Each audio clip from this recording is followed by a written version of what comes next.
बाबा जी प्रणाम।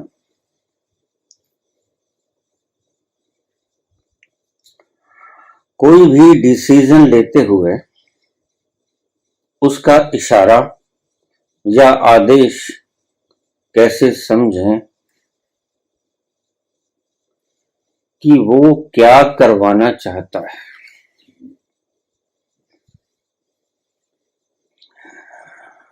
कोई भी डिसीजन लेते हुए उसका इशारा या आदेश कैसे समझें कि वह क्या करवाना चाहता है।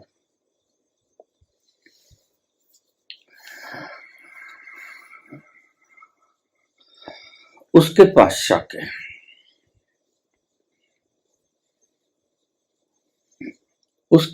जाके तुम्हें पता चल जाएगा कि वह क्या करवाना चाहता है तुम्हारे द्वारा। वह कुछ करवाना चाहता है, नचाना चाहता है, वह अपनी लीला खेलना चाहता है, वह अपना खेल खेलना चाहता है अपनी सृजना के द्वारा। लेकिन हमारा मन बड़ा मूड है। बाबा कैसे पता चले कि वो क्या करवाना चाहता है। पता करने की आवश्यकता भी क्या है। वह जो करवाना चाहेगा करवा ही लेगा। तुम भला रोक पाए हो? कब किसे रोक पाए हो? तुम्हें भ्रम है कि तुम रोक पाते हो। वस्तुतः तो तुम रोक नहीं पाते। तुम्हारी सारे कृत्य, तुम्हारे सारे प्रयास विफल हो जाते हैं। वह जो करवाना चाहता है करवा ही लेता है। इसलिए संतों ने मन को मूढ़ कहा। अब ये दूसरा प्रश्न है। अक्सर मैं एक ही वीडियो में बहुत से प्रश्नों के जवाब दे दिया करता हूं। यह दूसरा प्रश्न है कि संतों ने मन को मूर्ख क्यों कहा। मूर्ख मन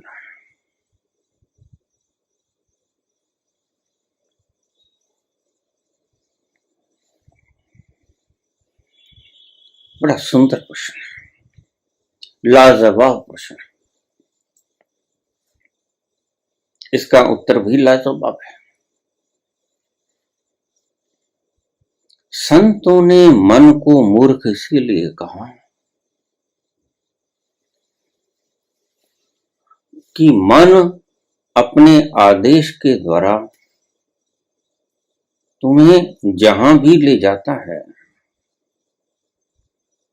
वहां से तुम्हें जितना सुख प्राप्त होता है वह नगण्य होता है। इतनी थोड़ी मात्रा में सुख होता है कि तुम उससे संतुष्ट नहीं हो पाते। संतों ने मन को मूढ़ इसीलिए कहा।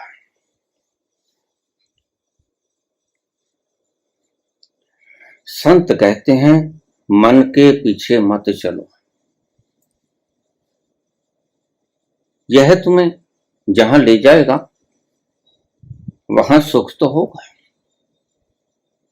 लेकिन इतनी कम मात्रा में सुख होगा कि तुम फिर से सुख की कामना करोगे। मन जहां भी तुम्हें ले जाएगा उससे तुम्हें तृप्ति नहीं मिलेगी। छोटे छोटे सुखों की तरफ तुम्हें इंगित करने वाला ये मन तुम्हें जहां भी ले जाता है और इसके इशारों पे तुम जहां भी कहीं चलते हो, भोगते हो प्रत्येक इंद्रियों के द्वारा, और पाते हो कि सुख तो मिला, लेकिन अल्प मात्रा में सुख मिला, मिला भी ना था और खो गया, उसकी धारा अखंड न रही। वह अखंड धारा का सुख न दे सका, इसलिए संतों ने मन को मूढ़ कहा और संतों ने तुम्हें चेतावनी दी।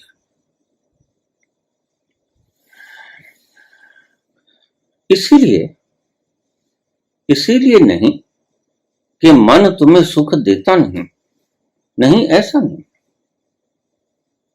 मन तुम्हें छोटे सुख देता है, इतने छोटे कि तुम भोग भी नहीं पाते और वो समाप्त हो जाते हैं। बस इतने छोटे छोटे सुखों का समूह मन तुम्हें देता है, प्रत्येक इंद्रियों के द्वारा, और इंद्रियां ही उसके सुख का साधन है। इन शब्दों को बड़ी गहराई से, बड़ी कंसंट्रेशन से सुनना तो तुम्हारा जीवन रूपांतरित हो सकता है। मन तुम्हें सुख तो देता है, लेकिन उस सुख की धारा अखंड नहीं होती। बस इधर तुमने भोगना समाप्त किया, इधर सुख की धारा खिंड गई, टूट गई। ऐसे सुख देता है। तो संत कहते हैं कि मन के मते ना चालिए, पलक पलक मन और। अभी तो मन कह रहा था सुंदर पदार्थ खा लो, जीवा को स्वाद आएगा। अभी तो मन कह रहा है चलो हम हिल स्टेशन पर चलें, वहां सुंदर दृश्य देखेंगे, प्रकृति के। और तुम जल्दी ही थक जाते हो। क्यों? थकने का कारण कि जो भी सुख तुम्हें तुम्हारी इंद्रियां देती, मन तुम्हें इंगित करता है कि इस इंद्रिय से भोग लो, और तुम भोगते हो और पाते हो कि भोगा तो, सुख मिला तो, लेकिन अखंड न था। ऊब जाता है मन सुखों से सदा ही ऊब जाता है। ये एक सिद्धांत के रूप में आप लिख लें। मन जिससे ऊब जाए वह सुख। फिर मन कहेगा थोड़ा सा सुंदर संगीत सुन लो, और तुम संगीत सुनोगे, लेकिन कितनी देर सुनोगे? एक सीमा होती है, प्रत्येक भोग को भोगने की एक सीमा होती है, और प्रत्येक भोग को भोगने के लिए सीमित शक्ति तुम्हारे पास है।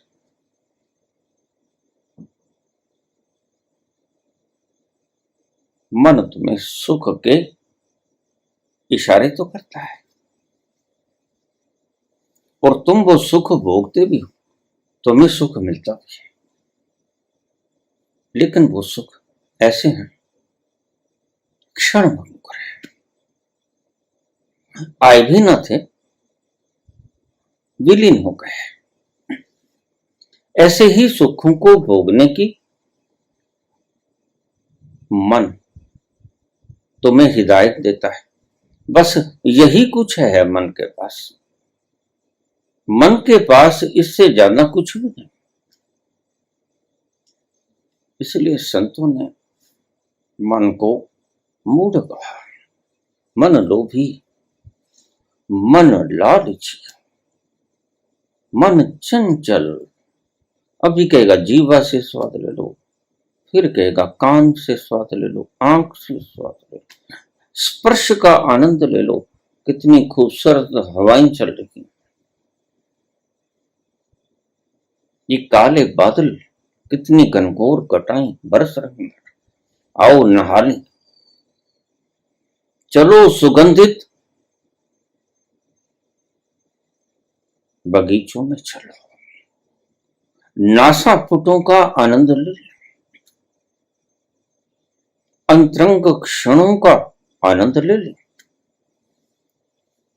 मन तुम्हें अनेक प्रकार के सुखों की झलक दिखाता है। झलक इसलिए कहता हूं मैं कि वो थोड़ी देर के लिए होते हैं और आती भी नहीं और खोना शुरू हो जाती है। बस मन तुम्हें ऐसे ही सुख दे सकता है, इससे ज्यादा मन के पास सुख का कोई साधन नहीं।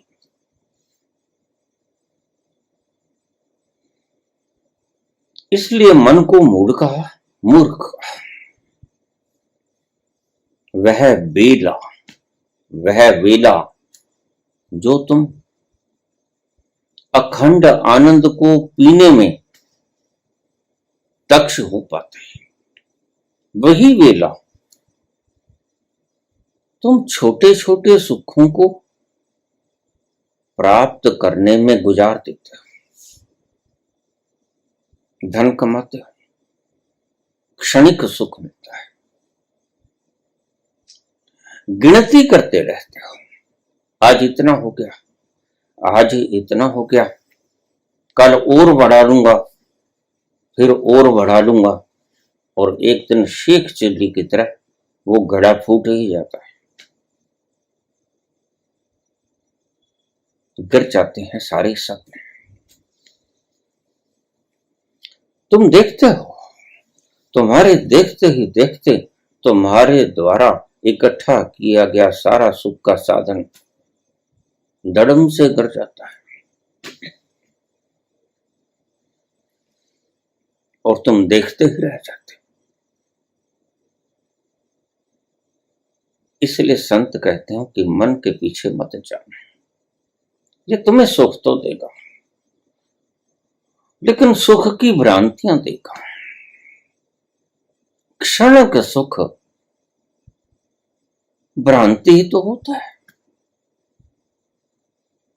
क्षणिक सुख तुम्हें अखंड सुख की धारा में ले नहीं जाता। वह तो बस ऐसे है कि जैसे आया भी नहीं और जाने को तैयार हो गया। इसलिए मन को मूढ़ कहा। संत बड़ा समझदार है। यद्यपि तुम्हारे जैसा ही मूर्ख ये भी था, संत किसी दिन तुम्हारे जैसे मूर्ख ही होते, वो भी इन्हीं गलियों में खेले जिन गलियों में आज तुम खेल रहे हो, और तुम्हारा सारा अनुभव जो तुम अभी लेने को उत्सुक हो, वो सभी अनुभव बटोर चुके, ले चुके, इसका स्वाद चख चुके और पाया नहीं, जिसकी तलाश थी वो इसमें नहीं है। इसमें है तो, लेकिन कागजी नाव है, कागज की नाव तुम्हें समुद्र के उस पार न ले जाएगी। इसके ऊपर बैठना मुड़ता है, क्योंकि कागज के नाव के ऊपर कभी सफर होता है, कभी सफर तय नहीं होता। नाव तुम्हें भी डुबोएगी, खुद तो डूबेगी। मन को मूढ़ इसीलिए कहा, जो वक्त मन तुम्हें इशारे करके इंद्रियों के सुख लेने को बाध्य करता है, संत कहते हैं कि ये मन मूढ़ है, मूर्ख है। और मूर्ख है तो सच में मूर्ख है, क्योंकि जिसने हीरो का स्वाद न चखा हो, जिसने हीरो की चपकाहट न देखी हो, वह कंकड़ पत्थर के ढेले ही तो इकट्ठे करेगा, कंकड़ पत्थरों ही को तो हीरे समझेगा। बस यही मन की व्यवस्था है। संत भी किसी दिन अज्ञानी होता है, कोई ऊपर से नहीं गिर गया होता। संत भी तुम्हारी तरह इन गलियों में भटक रहा था, कोई वेला थी और ये मन उसे भी भटकाता था। इसीलिए ये जानते हैं, ये इस दरगाह की बात भी जानते हैं, यहां ठुड्डे खाए, जहां जख्मी हुए, तीर लगे,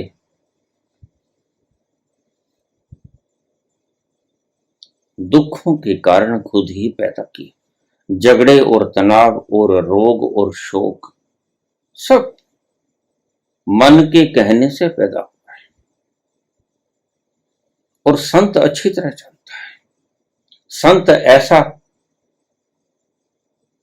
ऐसा खिलाड़ी है, तलवार की उस धार की तरह है जिसकी दोनों तरफों की धारा बड़ी तेज है। इधर संसार की धार उसकी बहुत तेज है, उसने संसार को भी भोग लिया, और उधर परमात्मा की धार भी उसकी तेज है, उसने परमात्मा को भी भोग लिया। और दोनों को भोगने वाला वह खुशकिस्मत, भाग्यवान। इसलिए तो हम एक साधारण मिट्टी के ढेले को भगवान कहना शुरू कर देते हैं। क्या खासियत है उसमें? कोई भी तो खासियत नहीं। तुम्हारी तरह ही जन्म लिया, तुम्हारी तरह ही खाया, खेला, कूदा, बड़ा हुआ, पढ़ा, लिखा, भोगा, और एक दिन मिट्टी में विलीन हो जाएगा। फिर फर्क क्या है? बाहर से नजर ना आएगा, अंत से नजर आएगा। कबीर कहते हैं कि उस परमात्मा का वर्णन कैसे करूं जो गूंगा गुड़ खाई के कहे कौन मुख स्वाद। गूंगा गुड़ को खा लेता है, बोलने के लिए जुबान नहीं, तो कैसे व्याख्यान करे कि गुड़ का स्वाद है क्या? तो आंखों की चटक मटक, आंखों की रोशनाई, उसका मीठा स्वाद आंखों की रोशनी से प्रकट कर पाता है, वह इशारा होता है। जुबान नहीं है, बोल नहीं पाता। मन को मुड़ इसलिए कहा कि मन के इशारों पे अगर नाचोगे तो छोटे छोटे सुखों को पाओगे, और छोटे छोटे सुखों को पाओगे। परमात्मा ने ये इंद्रियां ऐसे ही तुम्हें नहीं दी हैं। छोटे छोटे सुखों को ये इंद्रियां तुम्हें देती हैं, व्यर्थ नहीं है। ये इंद्रियां तुम्हें छोटे छोटे सुखों को देती हैं, लेकिन इन छोटे सुखों से एक इशारा ले लेना कि अगर परमात्मा की सृष्टि में छोटे सुख हैं तो कहीं बड़े सुखों का खजाना भी छुपा पड़ा होगा। अगर छोटे छोटे सुख यहां हैं उसकी सर्जना के भीतर, जो तुम रोज चाहते हो, तो बड़े भी सुख होंगे। बस इतना है कि हमारे लिए अभी अज्ञात हैं, और संत उन अज्ञात सोर्सेस को खोल देता है। उस अज्ञात सुख के समुद्र को, आनंद के सागर को, मस्ती की झूमर को,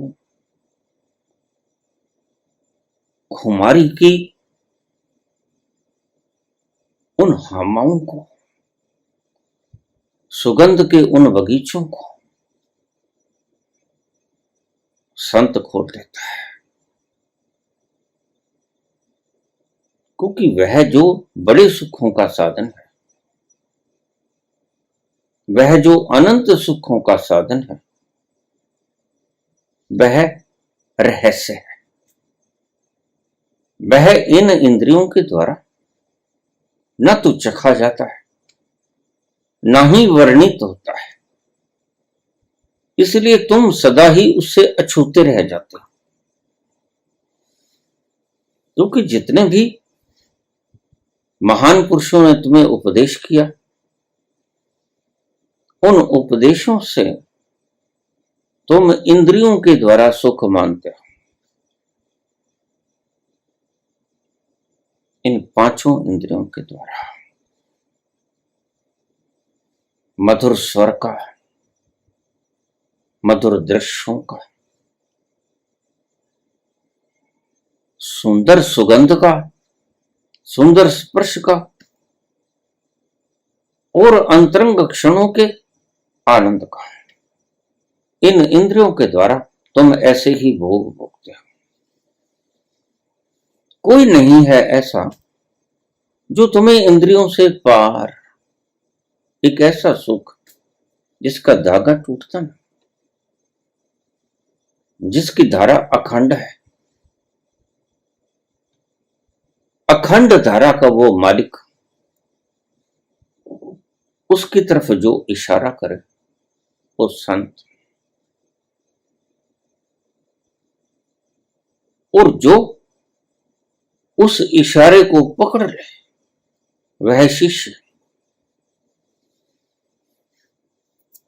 पहले तो शिष्य बनने की चेष्टा करो।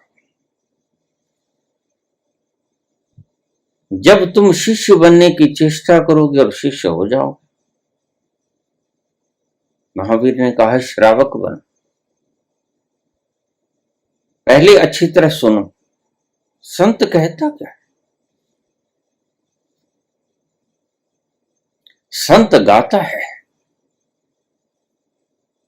तो उस आवाज की गहराई क्या है, उसका मूल उद्गम स्रोत कहां से आता है। और संत तुम्हें उन इंद्रियों के पार के सुख की बात करता है। ये माना कि वह कह नहीं पाता। इंद्रियातीत के आनंद को इंद्रियों से वर्णन करने में असमर्थ वह संत अगर आपसे शास्त्रार्थ करेगा तो हार जाएगा। क्यों? क्योंकि आपकी वोकैबुलरी बहुत ज्यादा है। संत के पास तो वोकैबुलरी है ही नहीं। आपके पास सूचनाओं का विशाल संग्रहालय है, संत के पास सूचनाओं का संग्रहालय है ही नहीं। इसलिए संत तुम्हारे से कभी शास्त्रार्थ नहीं करता, क्योंकि वह जानता है कि जिसके बारे में शास्त्रार्थ वो तुमसे करेगा वह जुबान पे लाया नहीं जा सकता, इशारों से समझाया नहीं जा सकता। कुछ भी ऐसा नहीं है जिसके द्वारा मैं उसकी थोड़ी सी भी दिशा बता दूं।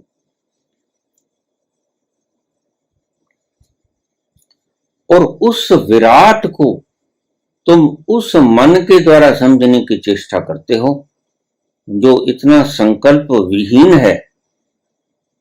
तुमने देखा, तुमने कभी दुकान बंद की, दफ्तर बंद किया, अच्छे से ताला लगा दिया, अच्छे से चाबी लगा दी और उसको फिर अच्छे से परख भी लिया, और फिर तुम दुकान को या दफ्तर को बंद करके चले, और चले तो रास्ते से वापस आए।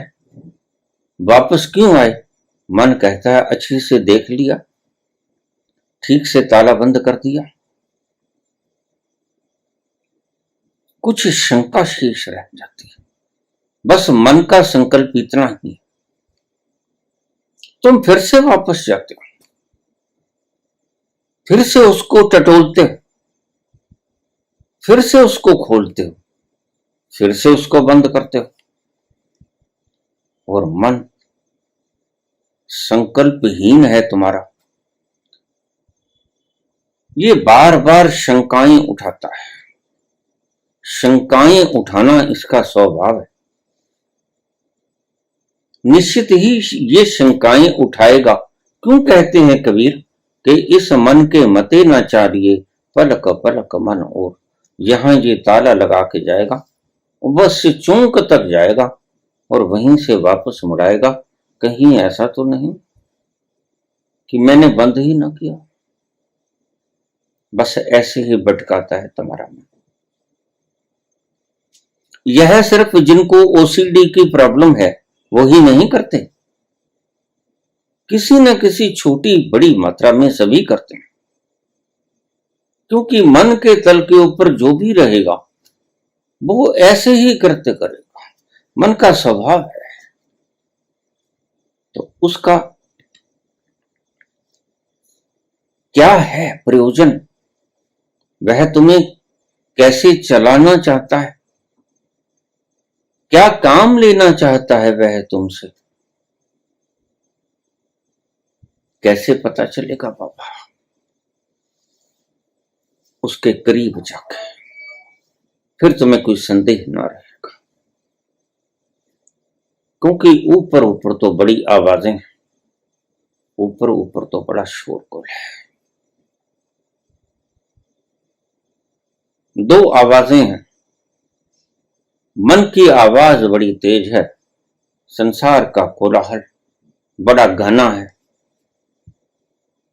और भीतर से आती हुई तुम्हारे अस्तित्व की आवाज, जिसे तुम परमात्मा की आवाज कहते हो, बड़ी क्षीण है। तो अगर तुम बाहर के तल से उस भीतर की आवाज को सुनना चाहोगे तो तुम्हें सुनेगी तो, लेकिन बड़ी महीन सी मात्रा में सुनेगी। तुम मन के तल पे बैठे बैठे परमात्मा के उस हुक्म को सुनना चाहते हो, तुम गलत हो। क्योंकि जहां तुम बैठे हो वहां बड़ा शोर है, कोलाहल है।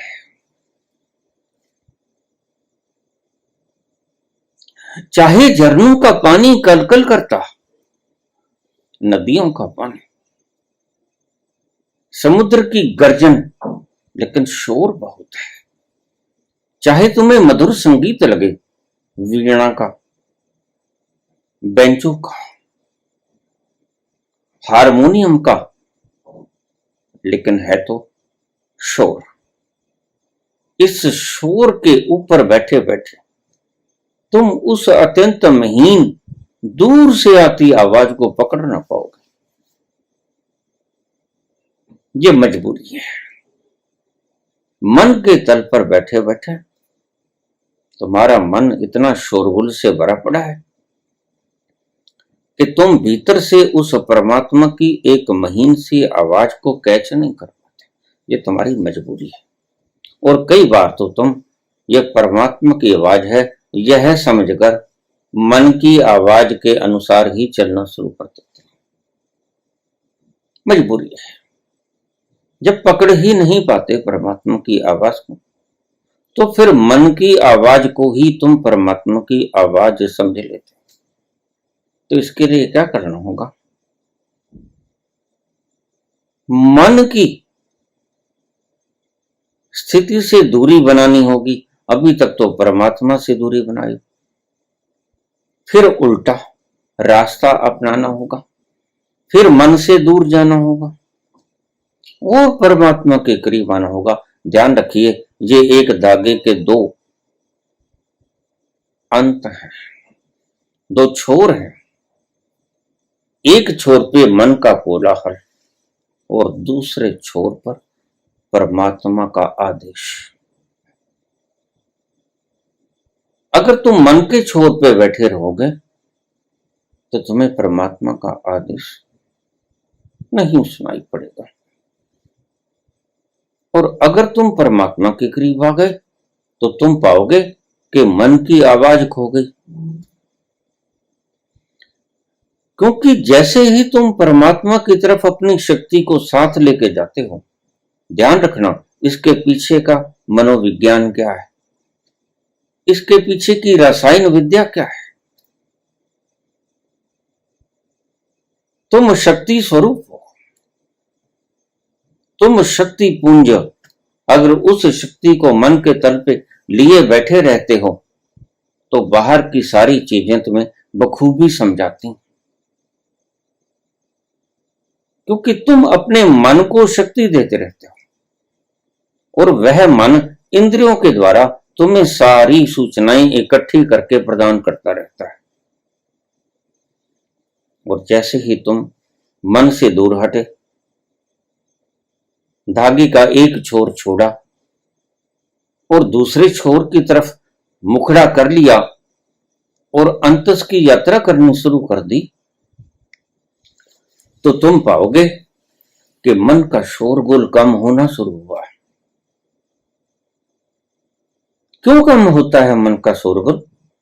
क्योंकि जब तक तुम मन के पास बैठे थे तो अपनी शक्ति मन को दे रहे थे, और जैसे ही तुम मन से दूर हटे तो मन को शक्ति मिलनी बंद हो गई या कम हो गई। तो मन अपनी चीखों, चिल्लाहट, कोलाहल, शोर कम मचाएगा, क्योंकि वो तुम्हारी शक्ति से ही कोलाहल कर पाता है। वह जो तुम्हें भ्रमित करता है, तुम्हें पता नहीं, वो शक्ति तुम्हारी है।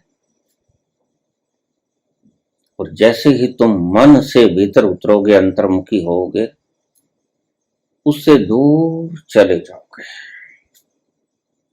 परमात्मा के करीब होते जाओगे, तुम पाओगे एक तल पर जाकर मन खो गया। मुझे रोज ये समस्याएं आती, मैसेजेस आते हैं, बाबा क्या करें, मन तंग बड़ा करता है।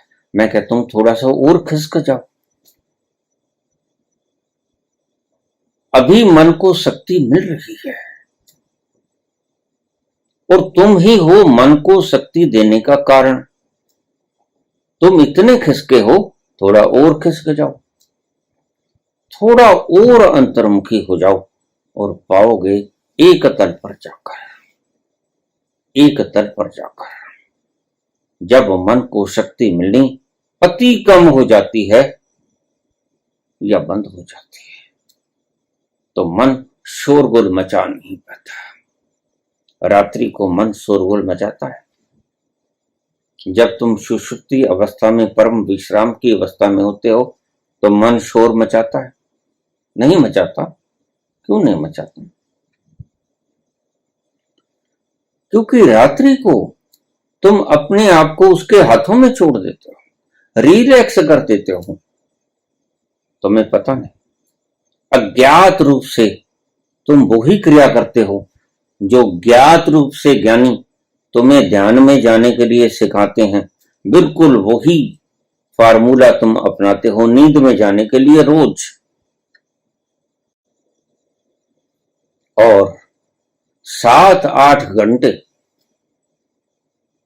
तुम्हें शोर शराबे का पता ही नहीं चलता। क्या हुआ? जो 7-8 घंटे, 6-5 घंटे, जितनी देर भी तुम सोए गहरी सुषुप्ति निद्रा के भीतर, शोरगुल कहां चला गया था? सिर्फ शोरगुल से तुमने शक्ति को हटा दिया था। तुम्हारी ही शक्ति से मन शोरगुल पैदा करता है, और तुम्हारी ही शक्ति से मन इतना शोरगुल पैदा करता है कि परमात्मा का आदेश तुम्हें सुनाई नहीं पड़ता। और मैं तुम्हें कहता हूं कि तुम्हारे भीतर एक ऐसा मार्गदर्शक, सच्चा दाता तैनात है। उसके भीतर जरा भी लोभ नहीं। तुम्हारे गुरुओं के भीतर तो कोई लोभ जग भी जाता होगा। मैं थोड़ी रियायत बरत रहा हूं, ध्यान रखना। तल्ख अंदाज नहीं अपना रहा हूं। तुम्हारे बाहर के गुरुओं के अंदर तो कोई विकार आ भी जाता होगा, लेकिन तुम्हारे भीतर के उस गुरु के भीतर कभी कोई विकार नहीं आता।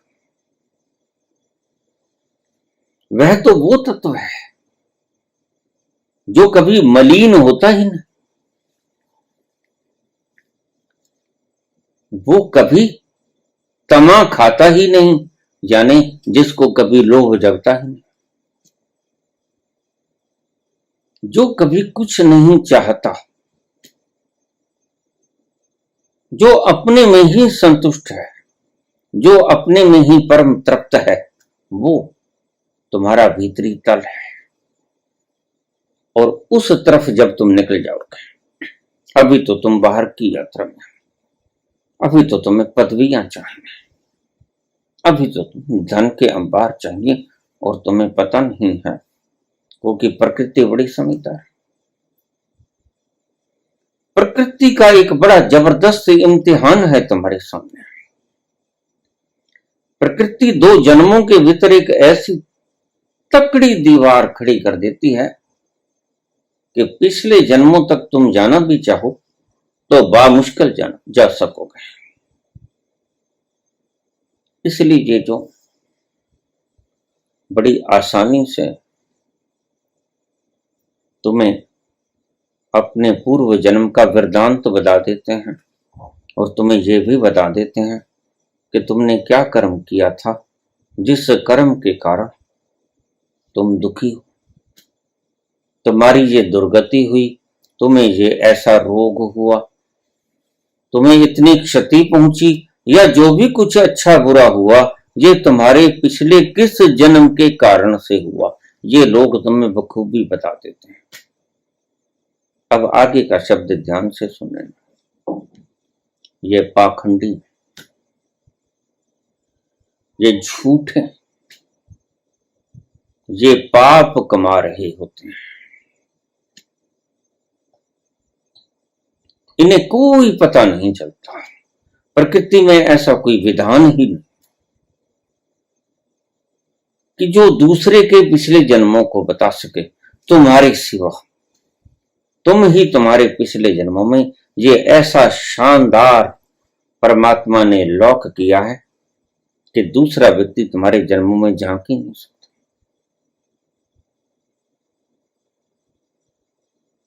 तुम किसी मन के भीतर तो झांक सकते हो, वो भी थोड़ी दूरी तक, लेकिन गहन अचेतन के भीतर तुम जा ही नहीं सकते।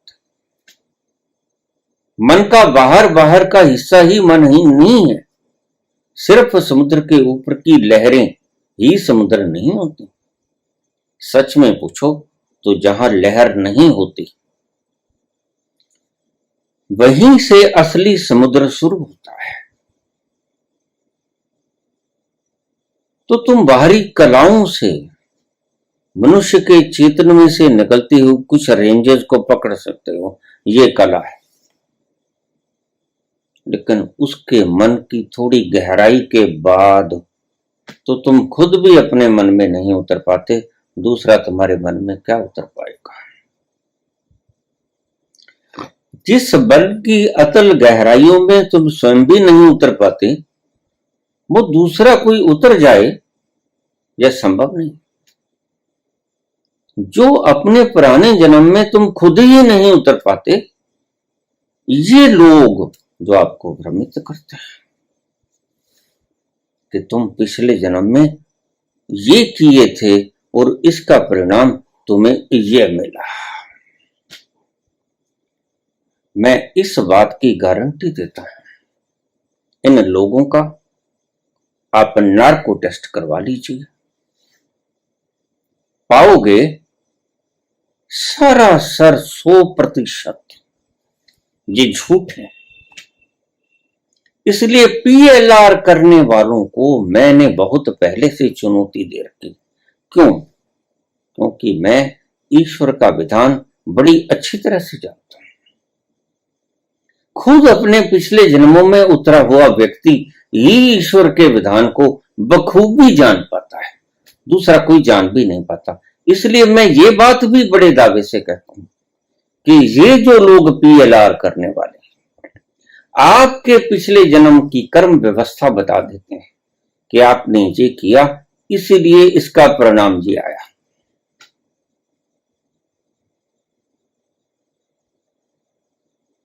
ये खुद के ही जीवन की बात बताते हैं।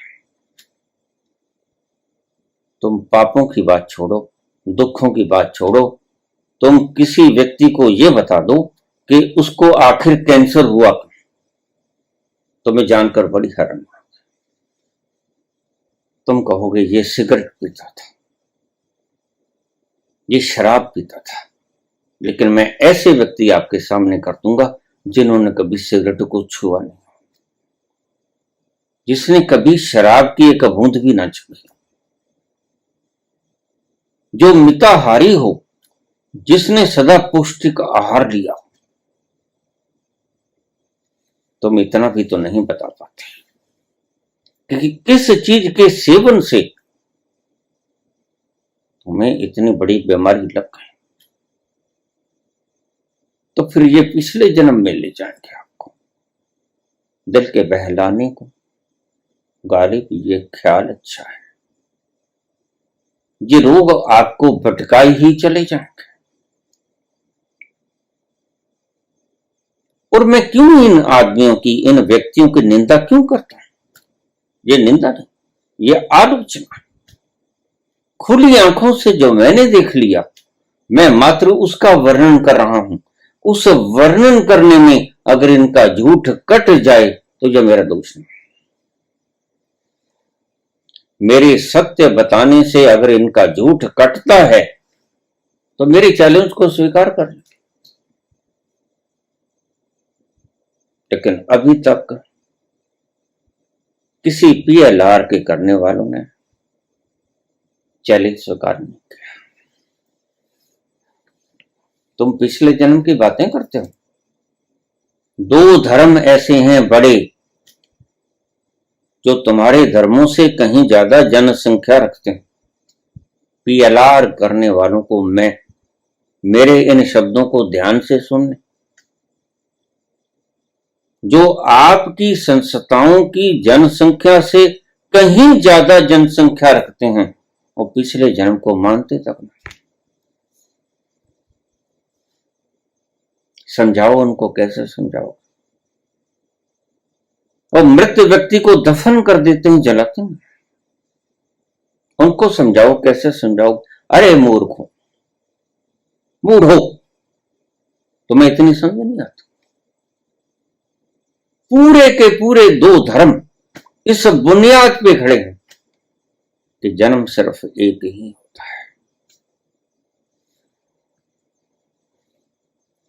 नए नए कानूनों को, व्यवस्थाओं को जन्म देकर अवश्य ही भीतर इनका कोई महत लोभ होता है, महत स्वार्थ होता है।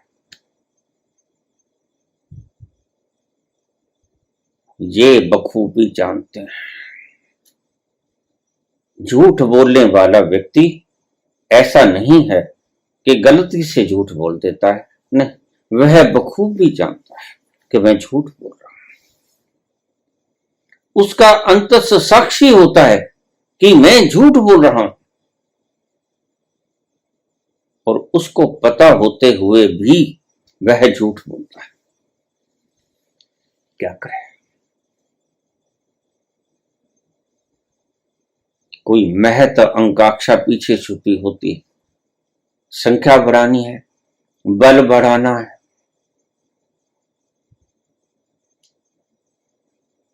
कमाल की बात है।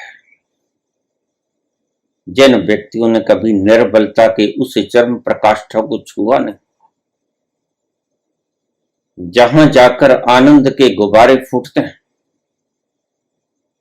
वो आदमी कह रहे हैं कि बल इकट्ठा करो। ये आचार्यगण तुम्हें संसार ही में धकेल रहे हैं। इनके आगे से आध्यात्म शब्द निकालो। अध्यात्म का ये काखा का भी नहीं जानते। जो अभी बल को इकट्ठा करने में जुटा है और तुम्हें समझा रहा है। मैं एक आचार्य का भाषण सुन रहा था,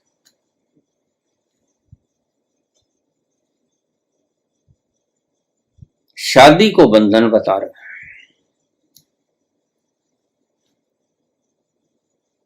और इन मूर्खों को ऐसा पता नहीं कि शादी बंधन है। कोई भी परंपरा बंधन नहीं है। बंधन है तो तुम्हारा मन है।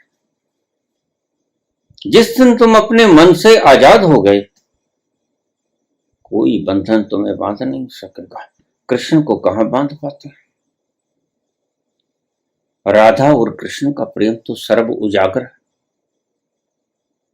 यहां तक कहते हैं लोग, निधि वन में आज भी रास रचाते हैं कृष्ण का वृंदावन। ये बात सत्य हो न हो, लेकिन इसके भीतर एक बहुत गहरा सत्य छुपा हुआ है। बाहर की कोई भी चीज तुम्हें बांध नहीं सकती। अगर कोई बांध सकता है तो तुम्हारा अपना मन ही तुम्हें बांध सकता है। जरा सोचो, जब तुम ताले को बंद करके चले गए थे और चौक तक चले गए थे, तो तुम्हारे भीतर से किसने आवाज दी कि भाई ताला अच्छी तरह से बंद करके खड़का के देख लिया? क्यों तुम वापस मुड़ के फिर देखते हो? तुम्हारा मन ही तुम्हें गुमराह करता है। मन को ही बंधनों का कारक सभी धर्मों ने, सभी संतों ने माना है। शादी की प्रथा से मुक्ति नहीं चाहिए। जो मन अपने आप को बंधन में महसूस करता है, इस मन से मुक्ति चाहिए। और जब तक तुम रोग की गहरी जड़ों में नहीं जाओगे, रोग भी जड़ से खत्म नहीं होगा। तुम बाहर बाहर की शाखाओं को काटोगे तो ध्यान रखना, कई बार वो शाखाएं भी कलम का काम करती हैं। एक शाखा को काटोगे, ये अक्सर माली जन जानते हैं कि किसी भी फूल पौधे की बढ़ोतरी करनी हो तो उसको कलम कर देना। कलम करने से वो ज्यादा रूपों में बढ़ेगा। कलम करना एक प्रक्रिया है।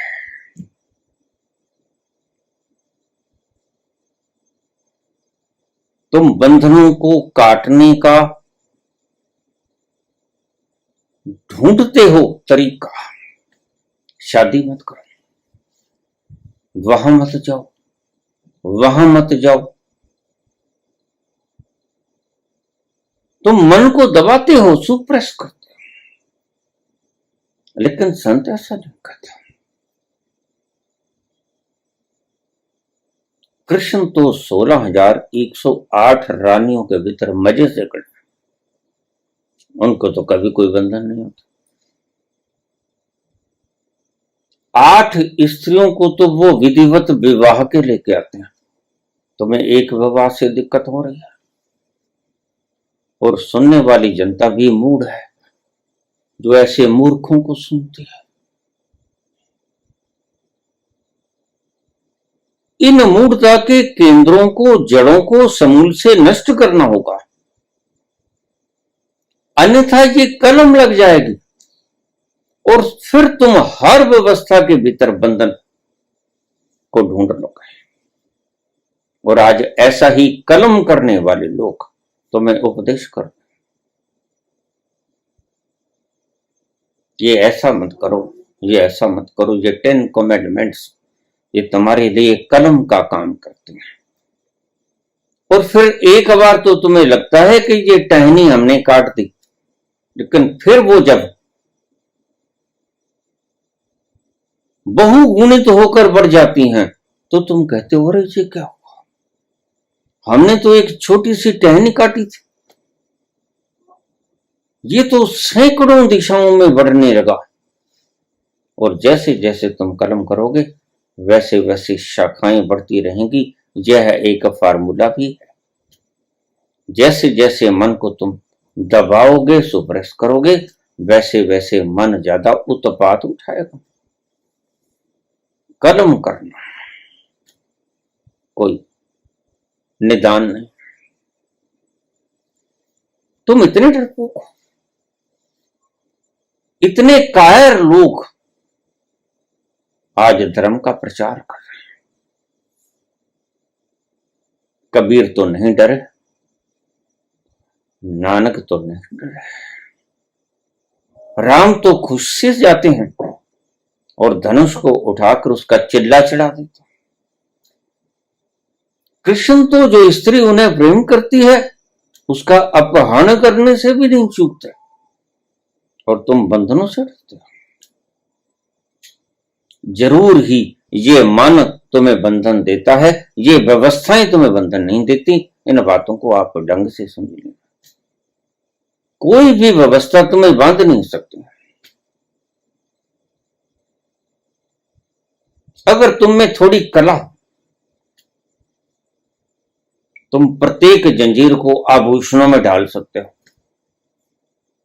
बहुत से लोग मैंने देखे हैं जो हथकड़ियों जैसी मोटी सोने की जंजीरों को अपने हाथों, अपने गले में डाले पड़ रहे हैं।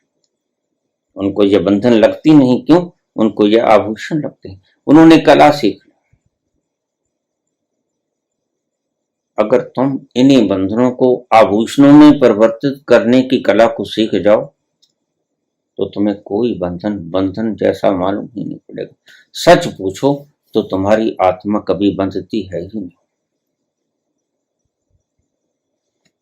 तो आज के इस डिस्कोर्स में इस शब्द को आप लिख लेना। बहुत से लोग आपको मूड बनाने की चेष्टा करेंगे। अलग अलग धर्मों के लोग आज प्रभावी हैं। उनकी मंशा सुनकर हंसी आती है। संख्या बढ़ानी है, बल बढ़ाना है। बस ये बिल्कुल वैसा ही है जैसे तुम्हारे पूंजीपति कहते हैं धन बढ़ाना है, तुम कहते हो बल बढ़ाना है। बल के बिना चलेगा कैसे?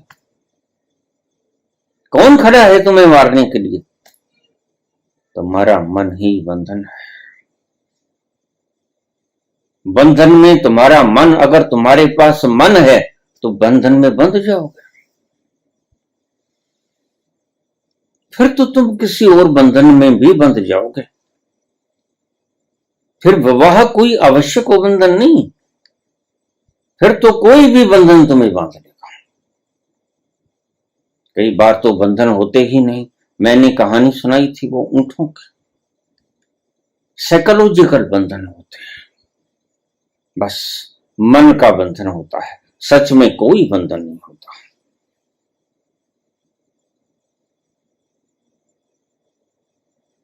जो बंधनों की पूरी व्यवस्था को देख लिए हैं, अपने भीतर जाकर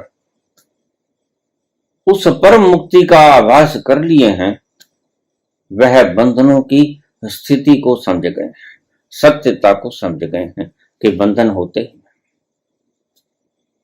तुम डरते हो मरने से। कृष्ण कहते हैं तुम कटते हो ही नहीं, तुम मरते हो ही नहीं। तुम डरते हो जलने से, तुम डरते हो गलने से, तुम डरते हो सूखने से। लेकिन कृष्ण कहते हैं कि तुम जो हो, ना तो डरते हो, ना कटते हो, ना मरते हो, ना जलते हो, ना गलते हो, ना सूखते हो। तो फिर क्या? कृष्ण पागल है? नहीं, कृष्ण सही तत्व से बोल रहे हैं। कृष्ण उस तल पर खड़े हैं जिसे हम सत्य का तल कहते हैं, और तुम उस तल से बोल रहे हो। तुम उस तल पर स्थित हो जो आज है और कल नहीं रहेगा, जो झूठ का तल है। तो बाहर से सारी शक्ति को एकत्रित कर लो, लेकिन एकत्रित तो होगी जब तुम्हारे भीतर पिपासा और मुमुक्षा जगेगी। संसार के दुखड़े तुम्हें तंग कर देंगे, जीना दूभर हो जाएगा, फिर तुम अंतर्मुखी हो जाओगे। ये मछली की तड़पन पहली थी, इसलिए हमने मत्स्य अवतार कहा। कोई मत्स्य अवतार थोड़ा ही होता है, लेकिन ये एक बताने की बात थी। फिर कछुए की तरह सारी शक्तियों को जो बाहर बिखरी पड़ी हैं अलग अलग मोहों में, उनको काटो और एकत्रित करो एक स्थान पर और अपने भीतर जाना शुरू कर दो। वराह अवतार का एक और भी मतलब था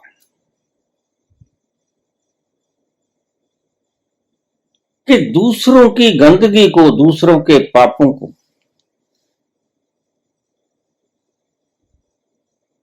प्रसारित मत करो। पापों को ध्यान रखना, पाखंडों को नहीं। अगर तुम्हारे ऊपर कोई बंधन है नहीं और तुम माने बैठे हो कि बंधन है, तो उस व्यक्ति को मुक्त करना यह कोई पाप नहीं, यह कोई निंदा नहीं, यह मात्र एक आंखें खोलने वाली बात है। सत्य है कि तुम बंधे हुए नहीं। पाखंडों का नाश करना, जो चीजें सत्य हैं ही नहीं उनका अस्तित्व मान लेना और उसका नाश कर देना, पाखंडों का नाश कर देना, भ्रमों का नाश कर देना, यह कोई गुनाह नहीं। गुनाह है किसी व्यक्ति को हिंसा में धकेल देना, पीठ में छुरा घोंप देना, उसकी गलत मान्यताओं को काट देना पाप नहीं, पुण्य है। अब काटता तो डॉक्टर भी है, तुम्हारे गले हुए अंगों को काट देता है, तो फिर क्या वो हत्यारा हो गया? हथियारों का, औजारों का उपयोग तो उसने भी किया। तुम टेबल के ऊपर बिछ जाते हो और वो तुम्हारी पीठ के अंदर टीका लगा देता है। तुम बेहोश हो जाते हो, काट छांट तो वो भी करता है। तुम्हारे गले सड़े अंगों को भीतर से निकाल के तुम्हें मुक्त कर देता है। बस ऐसे ही तुम्हारे गले सड़े दिमागों के भीतर ये भ्रांत धारणाएं भरी पड़ी और गुरु इन भ्रांत धारणाओं को सर्जरी करने का काम करता है। कुछ लोग डर जाते हैं, उलट पुलट बोलना शुरू कर देते हैं। मेरा एक भतीजा था, उसके भीतर किसी ने मोटरसाइकिल मार दी, माथे के ऊपर चोट आई, 10-12 टाके लगे। पास ही डॉक्टर की दुकान थी, वहां ले गए। जब डॉक्टर उसके स्टिच करने लगा तो उसने डॉक्टर को गाली निकाली, बड़ी भद्दी। अब उसको पता ही नहीं, ये बच्चा 6-8 साल का बच्चा है, उसको पता नहीं कि अगर ये स्टिच ना करेगा डॉक्टर, जो ये इन्फेक्शन बढ़ जाएगी, बाहर के बैक्टीरिया तुम्हारे इस घाव को दूषित कर देंगे। स्टिच करना आवश्यक है। तो मेरे उसे छोटे से भतीजे ने डॉक्टर को गाली निकाली, मैं पास खड़ा था। तो डॉक्टर उस गाली को सुनकर हंसने लगा। हंसना ही चाहिए, समझदार थे। तुम्हारी गालियों को सुनकर संत हंसता है। संत जानता है कि मैं इसके गले सड़े अंगों को अलग कर रहा हूं और इसको तकलीफ होती है क्योंकि इसने उसको अपना होना समझ लिया। और जिसे तुम अपना होना समझे बैठे हो, अगर गुरु उसको काटेगा तो निश्चित ही तुम उसको गाली निकालोगे। इसमें तुम्हारी गलती भी तो नहीं। संत व्यक्ति बड़ा समझदार होता है। बुद्ध के ऊपर लोग थूक जाते हैं, बुद्ध को बद्दी बद्दी गालियां निकालते हैं, लेकिन बुद्ध शांत रहता है। बुद्ध को पता है चोट लगी है, जितनी बद्दी गाली निकाली गई तुम समझते हो, उतनी ही चोट तुम्हारे भीतर तक गई और संत प्रसन्न होता है कि मेरे शब्द वाण इसकी सर्जरी कर गए। अगर तुम प्रत्युत्तर न करो तो संत को थोड़ी सी बेचैनी होगी। कि मेरे शब्दों ने इसके अहम को काटा नहीं, इसकी पाखंड और धूर्त मान्यताओं को कोई फर्क नहीं पड़ा। संत को फिर मुश्किल नहीं होगी। अगर तुम गहरे से गहरी प्रतिक्रिया करोगे तो संत प्रसन्न होगा भीतर ही भीतर कि ठीक, दुखती रग के ऊपर हाथ रखा गया। तो सारी शक्ति को एकत्रित करके अपने भीतर उतरना। मन का शोरगुल बंद हो जाएगा, क्योंकि तुम शक्ति दे रहे थे मन को। मन के तल पर बैठे बैठे तुम शक्ति स्वरूपा मन को शक्ति दे रहे थे, इसलिए बहुत कोलाहल था, बड़ा शोरगुल मचा रहा था। और वहां से हट जाओ, गहरे हो जाओ, और गहरे गहरे गहरे। अगर मन अभी भी बोलता है तो गहरे उतर जाओ। एक वेला आएगी, एक तल आएगा कि मन खामोश हो जाएगा। मन को खामोश होना पड़ेगा, क्योंकि जहां से बोलने की, कोलाहल करने की, उछल कूद मचाने की, शरारत करने की शक्ति मिल रही थी, वो शक्ति तो दूर चली गई। अब वो शक्ति मिल नहीं रही। रात्रि को तुम अपने मन को शक्ति देना बंद कर देते हो, इसलिए बड़े चैन की नींद आती है। काश तुम रात की इस नींद का इस्तेमाल ध्यान में भी जागते हुए कर सको। बड़ा सिंपल सा फार्मूला है। जैसे तुम रात्रि को हवाले कर देते हो प्रकृति के, जरा भी डरते नहीं हो, बल्कि खुशी खुशी तुम, जैसे सर्जरी करवाने वाला डॉक्टर अपने आप को समर्पित कर देता है डॉक्टर को, जब बेहोश कर काट छांट किडनी निकाल ले, लीवर निकाल ले, मैंने तेरे सुपुर्द किया। ऐसे ही रात्रि को तुम प्रकृति के सुपुर्द हो जाते हो। कभी डरे? कभी डरे नहीं, डरे, बल्कि खुश हुए। सुबह जब उठे बड़े तरोताजा थे।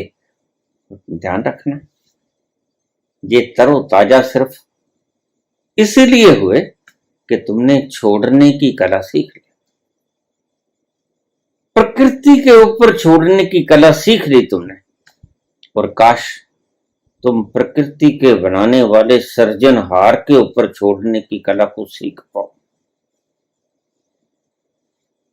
जिसके ऊपर छोड़कर तुम्हें इतनी गहरी और सुंदर मीठी नींद आ जाती है। उसको बनाने वाले के ऊपर अपना जीवन छोड़ के देखो, कितनी मीठी जिंदगी में फूल खिल जाएंगे, खुशबू ही खुशबू बिखर जाएगी, आनंद ही आनंद तुम्हें घेर लेगा, मस्ती के झरने तुम्हें सराबोर कर देंगे, खुमारी तुम्हें ऐसे घेरेगी तूफान की तरह, जिसकी एक बूंद को तुम तरस गए थे जन्मों तक, उसका समुद्र तुम्हें अपनी आगोश में ले लेगा। ये छोटा सा फार्मूला तुम जब भी समझ जाओ तभी सवेर, जब तक न समझो तभी अंधेर। अभी तुम नहीं समझे हो तो अंधेर है, और तुम अगले पर समझ भी सकते हो, फिर सवेर हो जाएगी। जब जागे तभी सवेरा। जाग जाओ यार की मस्ती के आगे, यार का दम भर के देख। अर्ज़े उल्फत कर चुका है, ये भी उल्फत करके देख। संसार में तो बहुत छोड़ के देख लिया, संसार को तो बहुत वक्त दे के देख लिया, संसार के अंदर तो बहुत उलझ गए, बड़े बड़े बड़े बड़े महल खड़े कर लिया, चमचमाती कारें खड़ी कर ली, जो मन जिधर तुम्हें ले गया उधर ही चले गए। तुम बड़े आज्ञाकारी सेवक हो। इस आज्ञाकारी सेवक की भावना को थोड़ा परमात्मा की तरफ लगा के देखो। उस अदृश्य की तरफ लगा के देख लो, जिसके ऊपर रात को सोते वक्त सब छोड़ देते हो। ये फार्मूला तो तुम बखूबी जानते हो, ये तो प्रकृति तुम्हें रोज सिखाती है, फिर तुम ध्यान के वक्त क्यों भूल जाते हो? याद करो, तुमने क्या किया था रात को सोते वक्त? क्या किया था? सिर्फ छोड़ा था, प्रकृति के ऊपर अपना सर्वस्व छोड़ दिया था, और प्रकृति ने तुम्हें वो तोहफा दिया कि सुबह तुम्हें बिल्कुल तरोताजा करके जगा दिया कि अब उठ जाओ, अब तुम दिन भर परिश्रम कर सकते हो। जरा ध्यान में भी ऐसा करके देखो, यही फार्मूला है। कुछ सीखो रात की नींद से, वही फार्मूला ध्यान के लिए अपना लो, छोड़ दो। अर्ज़े उल्फत कर चुका है, ये भी उल्फत करके देखो। और ध्यान में जब तुम भीतर उतर जाओगे, जैसे रात्रि में तुम सुषुप्ति की अवस्था में उसके करीब होते हो, मैंने बहुत बार कहा, वैसे ही जब अपने ही अंतस में जाके इसी फार्मूले से उसके ऊपर छोड़कर सब कुछ तुम अपने उस तल तक पहुंच जाओगे, तो जैसे ही तुम उसके तल तक पहुंच जाओगे तो मन का शोरगुल खत्म। मन तुम्हें तंग नहीं करेगा, मन को शक्ति नहीं मिलेगी, और मन के तल से बहुत दूर तुम अपने ही तल के करीब आ जाओगे। और जब तुम अपने ही तल के करीब आ जाओगे तो वहां से तुम्हें पल पल का संदेश मिलेगा। फिर वो गुरु बताएगा, जिसे गुरु गोविंद सिंह ने कहा कि एक वाणी धुर की वाणी है। बाबा नानक ने कहा, सभी गुरुओं ने कहा, एक वाणी धुर की वाणी है। वो शब्द तुम्हारे प्राणों से आता है, एक शब्द मोहि प्राण बसत। वो प्राणों से उठा हुआ शब्द, उसका आदेश होता है। उस शब्द को तुम ग्रहण कैसे करो, मैंने फार्मूला बता दिया। सारी शक्तियों को बाहर से इकट्ठा करके उन्हीं शक्तियों के साथ भीतर कूद जाओ। धीरे धीरे धीरे धीरे धीरे धीरे मन तुम्हें तंग करना बंद कर देगा। फूल खिलेंगे, हवाएं महकायित होंगी, आनंद का सुरूर बरसेगा, खुमारी का वो प्याम तुम्हारे भीतर उभरेगा, गीत बजेंगे। केते राग परिशु कहन केते गावन हार। सभी तरफ गायक सुंदर सुंदर रागों में गाते हुए तुम्हें मिलेंगे।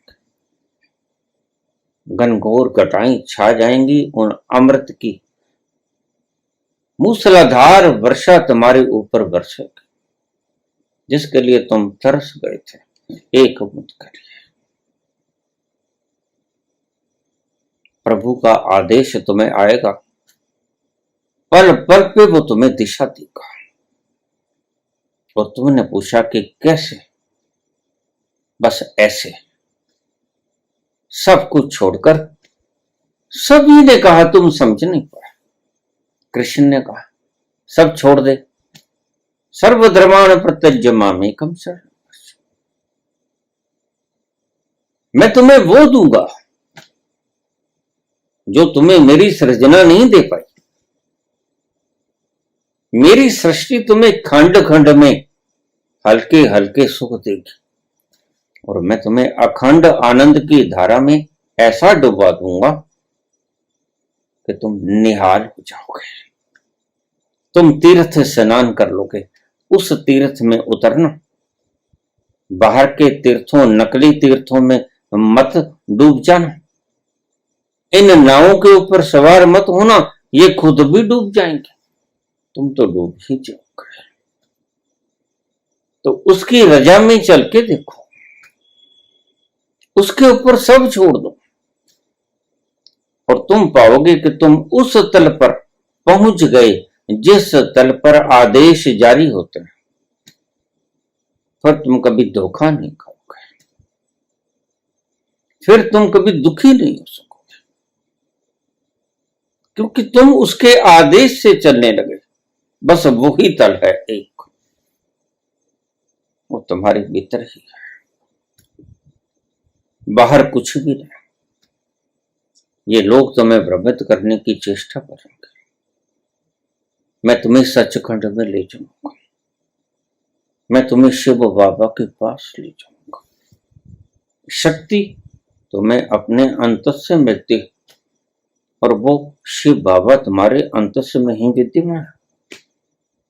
बस इस भूल चूक को परे रख दो, सब आपके भीतर है। कृष्ण, कबीर, नानक, मीरा, दया, सहजो, राबिया, हजरत मोहम्मद, ईसा, महावीर, बुद्ध, गोरख, सब तुम्हारे भीतर बैठे। ये तुम्हें देंगे आदेश, ये तुम्हें बताएंगे मार्ग। जरा इनके करीब तो पहुंचो। अभी मन के शोरगुल की आवाजों को थोड़ा कम सुनना शुरू करो, इनसे दूरी बनाना शुरू करो अपने ही भीतर, और उनके करीब और मन से दूर तुम निकलो तो तुम पाओगे उसके आदेश आने शुरू हो गए। धन्यवाद।